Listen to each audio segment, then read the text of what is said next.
একটা ফটো দেখাবো, যখন কথা এসেছে একটা ফটো দেখাচ্ছি, একটু দেখাবেন সবাইকে, কথা বুঝলেন? কি এটা? আব্বাস সিদ্দিকী করে হতে পারে? আব্বাস সিদ্দিকীর মাথায় তিলক আছে? এখন নেই তখন নেই কথা বলেন, আব্বাস সিদ্দিকীর মাথায় টুপি দিয়ে আবার তিলক দেবে? তাহলে আব্বাস সিদ্দিকী যদি বলেন মাথায় টুপি, টুপিওয়ালা লোকের মাথায় তিলক দিলি, এটা আব্বাস সিদ্দিকীর বদলাম না নবীর সুন্নাতটার অপমান? এ বিবেককে বলো কি, এটা বলো কি, এটা আব্বাস সিদ্দিকীর অপমান না নবীর সুন্নাতের? আর এটা করছে টিএমসির লোক। যদি বলেন কি করে বললেন টিএমসির লোক, প্রমাণ যদি চান আমি প্রমাণ দেবো। হ্যাঁ, তোমাদের বাড়ি বাঁকুড়ায়? ও হ্যাঁ, তোমাদের ওখানে কেন? যে আমার বাড়ি রং করছে সে নিজে বলেছে, এখান থেকে ফোনে তার সঙ্গে কথা বলেছে। তাহলে বলুন, ভাই দেখুন এসছেন সামনে সামনে প্রমাণ।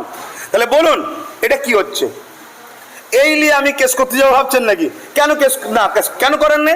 দূর বাবু, কি হবে, সব ওদের লোক, এর বিচার আল্লাহ করবে।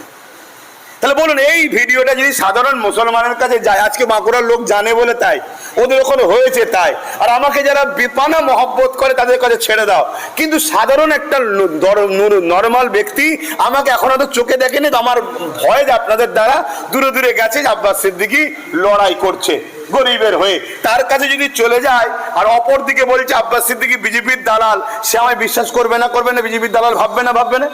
তাহলে বলুন, একটা নবীর বংশের আওলাদকে, একটা আলেমকে বিজেপির দালাল যদি কোনো মুসলমান মনে করে, সে কি তার ইমানে আঘাত দিচ্ছে না? তাহলে কিভাবে আমার সমাজের ইমান নষ্ট করছে বুঝতে পারছেন?